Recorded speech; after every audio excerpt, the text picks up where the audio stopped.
Hello and welcome back to another episode of Learning Rust with Git Oxide. Hi, Sydney. Hi, Sebastian. And today we are going to look at something very exciting because I don't really know if I will get it together properly or not, but we will just, discover because we talk about, did I mention that already? Closures? So that my brain is not really. Anyway, let's try this. So we have used closures a lot already. Remember when we had these iterators? Yeah, exactly. Just to recall, we have an array, I don't need an iterator, and we can do iter and then map, and here we go, here's a closure. We get our item and we can do things with our item. And item A is maybe more like this. Or more like this, and now we can actually do something. Nice. So what if we wanted to do this ourselves? So I have a map function that takes an argument and applies a function to it. So that should be easy enough. fn map. We have an item t. We also generalize this now of type t. So now we've seen this impl syntax, right, which is really just for traits. But now I just want to parameterize this for any item of type t, which we own, right? You see this because there's no ampersand here. We don't borrow, which is also interesting. So whatever we get, we own. And we will see how we'll get a feeling for this in a moment. We'll try this thing out once it kind of is working for sure. So you can also think of applications for this and what to throw in. And then we have a function f, which is, and now we use a trait again, because now we have to somehow specify that we want to apply a function to it. So there is a trait, or there's a bunch of traits, fn mut, and fn once, that we want to apply to this item. And this function, what's the argument that we expect it to get? The parameter. Oh, okay. So in this case, it's I don't know, a U32, for example. Yeah, but we want to pass the item essentially. So let's declare the parameter type. It's the so just the t then. Yeah, just the t. Yeah. And what do we return? Same thing again, just the t. Same type, yes. It's not same thing, but same type. Could be another thing of type t. And then we return in our map function. What do we return? Yeah, that returns the iterator again, right? No, it's not an iterator. This is just a function that is like the most simple version of a map. We just pass in an item. See, we pass in the item and then we call a function on it. That was the intent. Okay. So that means in order to have any kind of output, we just return an item of type t again, which means that we can implement the whole thing like this, right? It's kind of a fancy, it's a strange way of calling f, let's say. But this way we are forced to kind of think about this. So you see, I chose fn here, right? Because fn is the shortest trait that there was, the first one in the list. This is why. So I'm not thinking much about this right now, and we can just try this out now. Okay. So what do you want me to put in? You can put in a string, for example. Okay, string a. And now I should be able to use the syntax to get some string or some value. And what do I do with that? Well, I mean, the simplest case would just be to return the same thing, right? True. And now it's interesting. Okay, it's happy. Good. We can just print this out.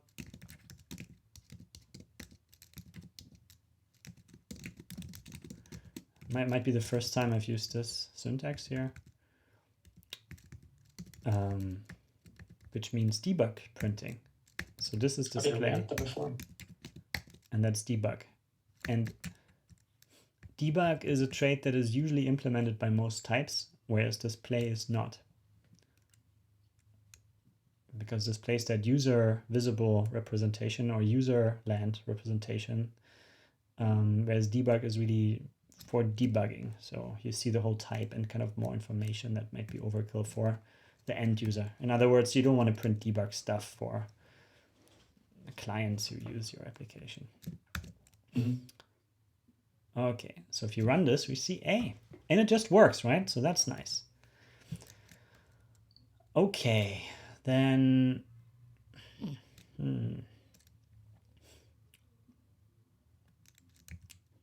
what else can I put in? Well, you could put in a number, for example. Okay. And then, yeah, change that number in some way. +1. And that seems to do the right thing too. Yeah, easy enough. So now it would be, this, does it beg the question? I don't ever know if I used that expression correctly. What do the other things do? fn, fnmut, fn1s. Huh. I can just try it out. Yeah, I mean, I'm guessing it has something to do with the borrowing and the borrowing and mutability, right? Yeah, probably. Let's see if we can break this. So this is fn. If I would have to guess, then fn is the immutable version, fnmut is the mutable version, and fn1s is the fully owned version. So, and it's interesting to apply this concept to closures, because closures are kind of functions, or are they not? Like, what is a closure for you? Yeah, it's basically a block, a scope, right, where something happens and then in the end returns something. But I mean, what we do here, we can also do differently. Let's just do this real quick. Like this one here, for example. Now we use a closure syntax to create something that actually is more like this. Add 1. So we get an item of type T. Actually, let's just use a number here, because now we get into a land where I would have to generalize working with numbers, and that's for another day, called never. Because it's unnecessarily complicated. We don't usually do that, I guess. Add 1, so we have a U32, and we return a U32, and say v +1, and that should just work as well. And you see that does work. So apparently both this closure here and this one, they are satisfying fn. So they're read-only, they're not mutating state, apparently. So maybe this is one attribute of it, that we are not mutating state. So is it possible to mutate what's inside here? Like, what if you would pass a string? Let's just, an own string. Let's just try this. String from, or I think more common is a to string. Now it's owned, and now we get a value here. And we want to ultimately return that value, but also we want to push something to it. So now some mutation happens, but I can just make this mutable because I do own it. In the declaration we see it's all owned. Put this down here now, easier to see. Okay. And that also works. So it appears that even though we changed something, as far as Rust is concerned, this is still immutable. How can that be? I mean, maybe it doesn't have anything to do with the types that you put in, right? I mean, you say the type is owned, so you can do it the way you want. Yeah. The T in this case. Yeah, that's true. It's not our own state. It's somebody else's state. And as we own it, do what you want. Perfect. Yeah. That's exactly what's happening here. Okay, so how can I change this? Like, how can I make it fail the FN constraint? How can I change myself as a closure? Like, what's And this? would that be using a different type there, basically? Not using the FN, but one of the others? Yeah, I mean, if I wanted, I mean, now it says must be read-only. And that's already kind of a bigger constraint that you can be mutable, because that's read-write. Then you can basically do anything, right? So we should be able to trigger Rust telling us, no, you're trying to mutate your closure, but you can't do it because this is FN that you specify, not FN mut. Right. So how can I make that happen? Can you then modify the T to pass it in as a reference or as a borrow? Yeah, let's try that. Let's try just that, even though then our existing examples will probably fail a little bit. Or will they? Should be fine. Should be fine. Let's see. So we pass a mut T, but still get a new T here, see? So that also would have to change. We could, maybe there's an easier way, a more straightforward way. Let's just sketch this out. What about having a counter?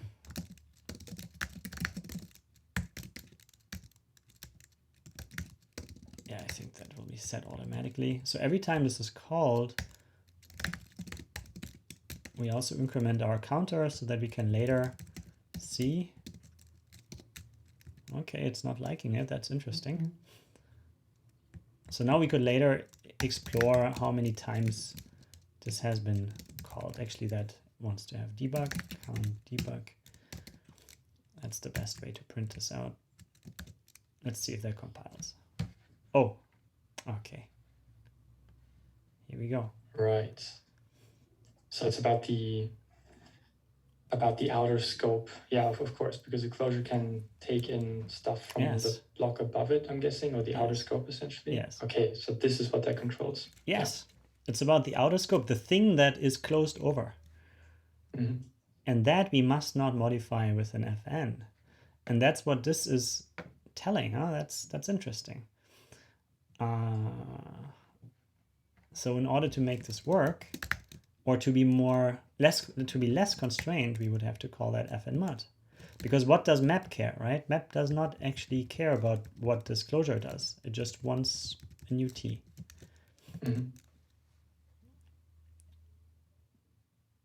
Yeah. And then look, this translates as well. Now I need this mutable so that I can call that thing that will mutate itself. Okay. Fine. And now that works. And the count is 1. So it does actually change the thing we closed over. And one more way of visualizing this is to see how you would implement that. How would you implement a closure? Right? Because the compiler, I mean, it's a bit magical, this thing. It can close over other stuff, but is a function. It can own things. Yeah, well, what do we, like, naively, the compiler will generate this for us. And because we close over stuff that is borrowed, we have our count here that is a borrowed U32 or something. And that's how this structure looks like. And then it knows that, why does it not like, it probably doesn't like my syntax or something. Why does it not? Okay, now it does it. It's so confusing that if it's too slow, then yeah, can go the other way. Not be helpful, but distracting, that IntelliSense. So that's what you would have to do. And now it makes sense that this is now something that can mutate itself. Hence, I have to specify it as such. Mm-hmm. And this also means that fn once, would that work here? Let's see. I don't know if that means this, but can we have mutable state? Yes, we can. So fn once, then that would be the owned version you said, right? Yes. So count would be passed in, but it then also somehow magically is being passed out again. So it can keep doing this. The thing is, you have to remember that struct. So now we pass that structure and owned. We don't give a borrow to that structure. Mm-hmm. It's more like, you know, it's more like this. If we have an fn mut, more like. Whereas with this thing, we pass ownership. And of course, within that past ownership, past closure, we can still do what we do before. We can mutate it. You know, when you own something, you can always mutate it, right? You just need a mut here. This is why fn once requires you to have a mut, because it can mutate itself here. Where fn mut doesn't need that. Excuse me, what? Sorry, it needs it. Okay, we had that before. Forget my point. It's consistent. Rust is consistent. I'm not. Yeah.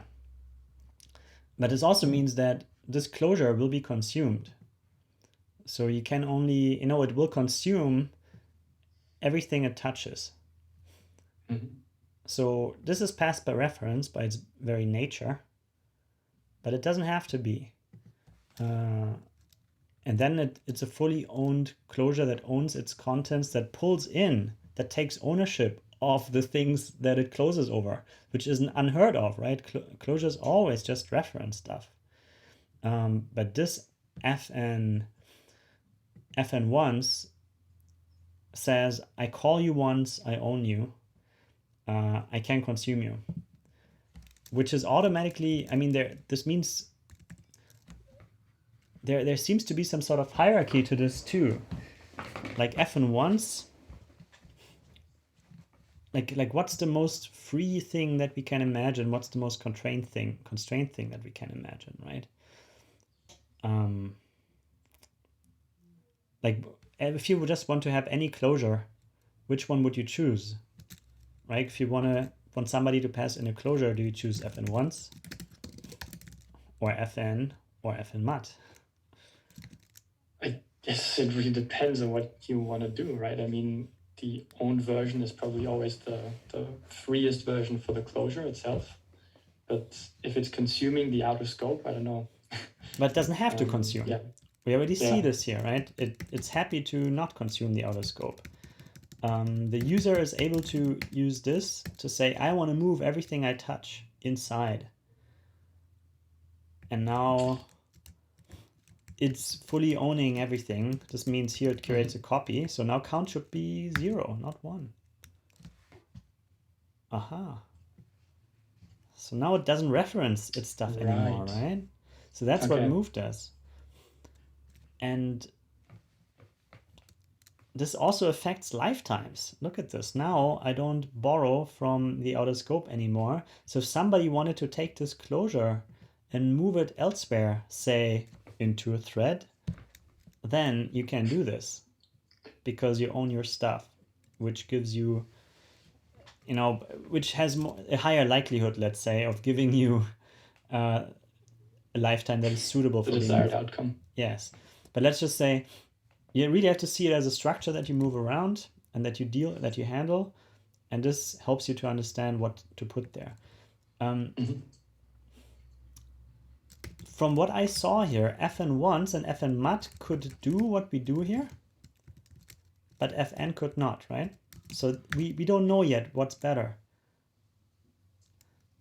We don't know if it's fn once that you want to use or fn mut.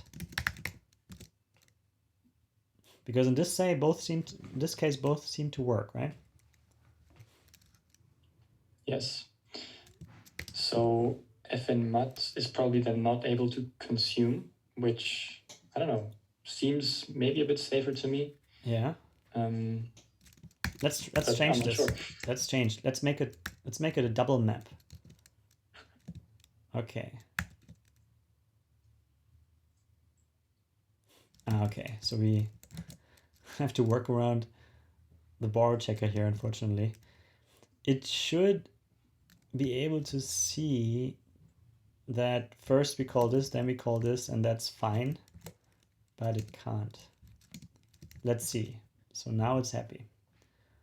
So that's a limitation of the borrow checker here, unfortunately. Which should not be, right? It makes you evaluate this first and then that, so no issue. But it is an issue for it.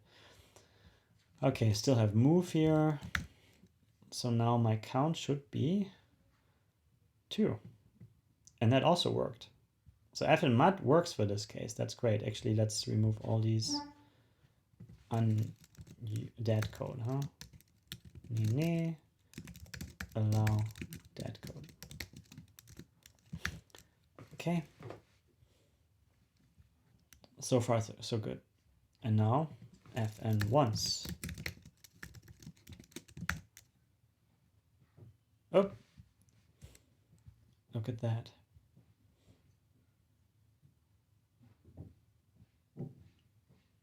So yeah, it's moving. Okay.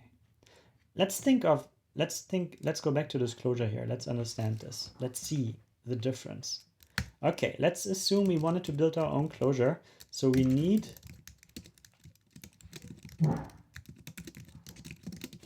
some way of calling it, right? Just say call. And now what's the self parameter here? So this is now an fn_once. So self is consuming.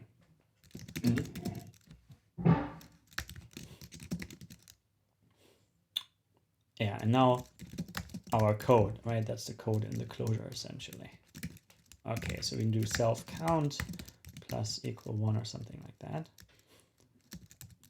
And now we have to be mutable. And now you see also how that propagates to here. And of course I should return count. And now we have something that should work. Excuse me. Ah, yeah, right. It's borrowed. So we have to dereference that. It doesn't auto dereference it in this case. Unless we use add assign 1, then we have exactly, that's the function call underneath the syntactic sugar. Plus equals syntactic sugar for a function call that is actually implemented on a trait. So you can use this. You can use some math traits to do that generically if you want to. And then we return count. Okay, that works. I mean, yeah, this works.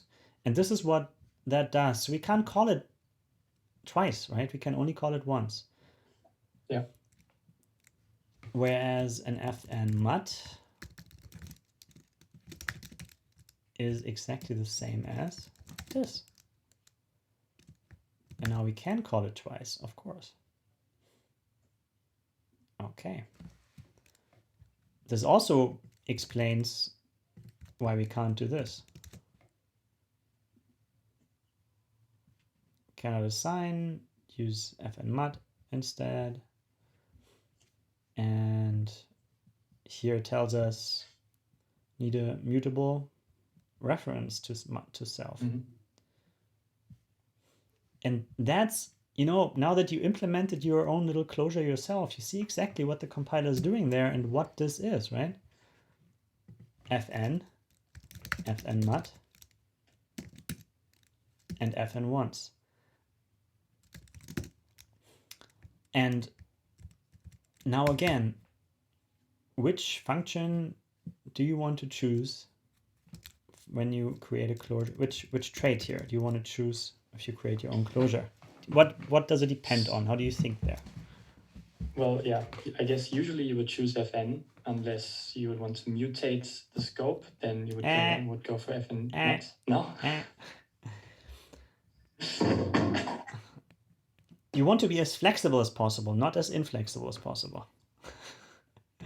Okay, I mean, the flexibility definitely comes with still FN mut, I would say, because you have the best of both, right? You keep the closure alive, or like the scope alive, basically, but you can still modify everything that you need. Yes, but FN mut and FN once seem to be the same, except for one little detail. So how do you differentiate between them? Well, it's consuming the scope. So after you use FN once, it's the scope consuming kind yourself. of, basically, it's consuming yourself. Yes. So, yeah, sorry for the interruption. Just keep going. But how do I differentiate FN mut or FN once? Don't know.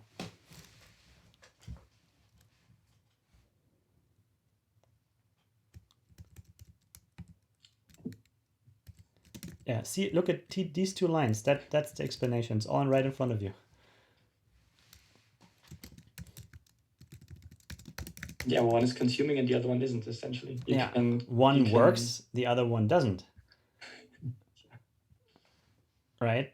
So in the moment you call things once, you want FN once. So it's a perfect name. Oh, okay. Yeah, it doesn't say FN consuming. Maybe once in Rust it called that because it's this. But FN once you can call once, but besides that, the caller can do anything in there.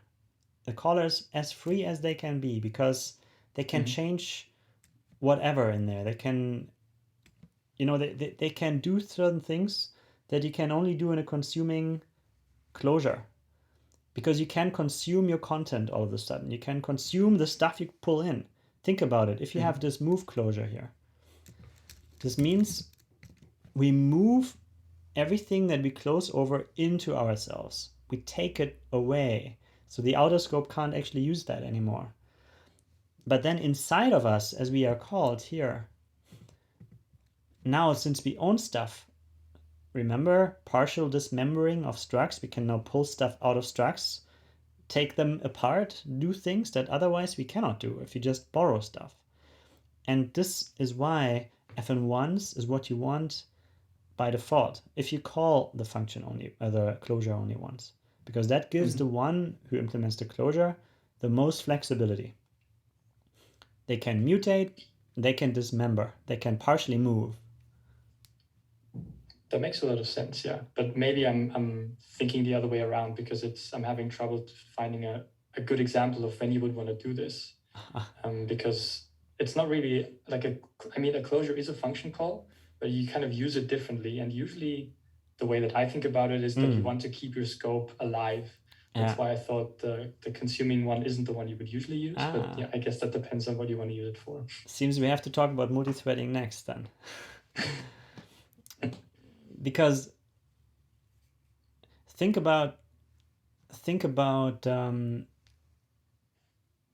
delaying execution. Like you have some little snippet that you want to execute, but you want to put it somewhere very else where you then execute it.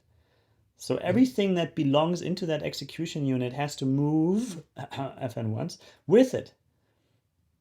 And there's only so much you can do with a bar. I mean, that's where you use move actually. This is not necessarily that it means you need FN once. Actually, I'm totally telling the wrong thing here because it really is about this calling convention in the end, which allows you on the call side, or as why would you want to dismember things? Maybe that's the question, right? This is merely about what you can do and how easy it is to do certain things. Generally, in practice, if I own stuff, sometimes you just have a bunch of things that you want to process. Then you destructure them, A, B, C, and this comes from self input that you closed over. And this is fully moving, fully dismembering, takes the structure apart, which you can only do if you own it. And if you are consuming, in this moment, you also dismember yourself, right? You dismember yourself and the thing inside.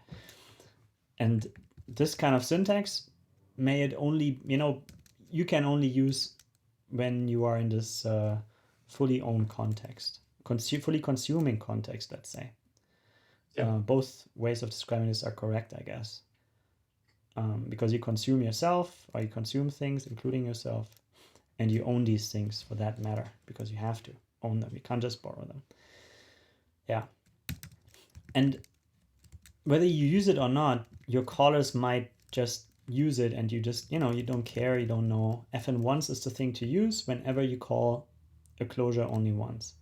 And usually that will be the right thing for you. And if you want to call things multiple times, like an iterator would, right? Iterators, they can't use Fn once. I don't want to lie. Do I have an example here somewhere? No, I don't. Let's make one quickly. One item map. No Fn once, but Fn mut. Mm-hmm. Because they want you to be able to mutate yourself, to do counting and whatever, affect your closing, your enclosing scope in some way. And only if you yourself are in a context where you can't, no, I mean, when do you use Fn then, right? Because Fn you would never use. Well, if you don't want to modify your scope, right? If you just want to read it, I guess that's when you use Fn. Yes, but why would you constrain the caller like this? What is your motivation? You want to be as flexible as possible usually. You want to allow everything. Usually because thanks to Rust, you know it's going to be safe. You don't have to protect anybody from, oh, mutation is bad, right? No, it's not bad. Rust will tell you if it's bad, and only then it's bad. So let people do what they want. So Fn you use last. And that's really the way to approach this. Like, if all this makes no sense to you anymore tomorrow, just say, I want a closure, I start with Fn once. And if that stops working because you call that closure multiple times, or end up calling it multiple times, then you just switch over to Fn mut. Mm-hmm. And if that for some reason stops working, then you switch over to Fn. And what could that reason be, really? I mean, with this, we can't create such a reason. It's not possible. Because that function, of course, can do what it wants. It has no... It's in a way... It has no own state, And this is why mutability does not apply to the function itself. Mutability only applies to the things you pass in, the parameters. Hence, we need something like our own iterator, our own iter, maybe. Okay, and that has a function f. Okay, and then we want to implement for all f's, where f is nfn mut, because we just learned Fn mut is what you start. No, Fn once is what you start with. Okay. And now we have a function, we call that next, and now it's going to be interesting. Which self parameter do you choose? So now we have Fn once here. Let's just use what iterator uses. Iterator here is what? What kind of self do you pass to iterators? To iterators next function? Is it a reference to mutable self? It is a reference to mutable self because it is allowed to change its state. It has to change its state. Okay. And then we just return some, oh yeah, this is an Fn once, is not valid syntax here. We pass in U32, let's not overgeneralize this for now, U32, and out comes U32. That's some sort of mapping there, I guess. Let's call it map. Okay, so we build our own mapping iterator kind of thing. At least try. And then, yeah, they always this always produces a value. We just pass return u32 here. Okay. It's not happy there with the syntax. Is it me? Let's see what the problem is. Oh yeah, the problem is me and my syntax. Here's where you put constraints. Oh. And if this is a bit confusing or not so pretty, you can also just use this. I usually prefer that, yeah. That's really clear. Me too. So let's do it like this, where f is an f in ones. Okay, and now it gets interesting. Let's just call f self map, and we pass in 42. Does that work? No. Oh wait, but that works for other reasons. It doesn't work for other reasons. So let's get the syntax right. Move occurs because self map has type f, which does not implement the copy trait. Okay.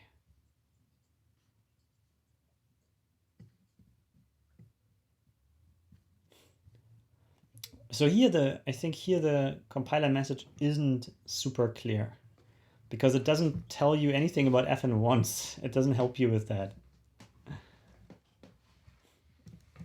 What's f and once? Yeah, it's a trait. Okay. Yeah, so why does this not work? Think about it. This is a closure that is like this. Yeah, that's exactly because we're only working with a reference, not the actual owned owned context. Yes, that's right. So here, self map is equivalent to this essentially. This is the only thing we can have. We can have a mutable map function, but we can't have an own one because that would actually dismember ourselves, because then it gets moved out of us into the call, right? So this is maybe also something you don't usually think of like this in your head, because we are now a structure that has a function f or something that allows us to call it once. And this once means it's consuming, so that function call looks like this. So this self is that, like literally this, right? This is that field, what's in there. And now I take it out of this field and want to put it into this function call, literally. Boom, here you go. And after that, it's gone, which leaves me partially moved. Like if I could do that, right? I'm partially moved. And the only way to do that, to dismember yourself, is to declare yourself as consuming. So now next can only be called once by nature. So I can call other once things now as well, because I can dismember myself and they can dismember themselves and so on. And that's it. And this is how it comes together. And now you can see how this translates. It's about ownership again. So if you want to, So let's go through the other ones then. So fn. Let's try fn, because we were wondering why that doesn't, who would use that, right? So let's pretend we are this iterator who is definitely mutable. We can mutate our state. Now we want to call fn, and it's still happy.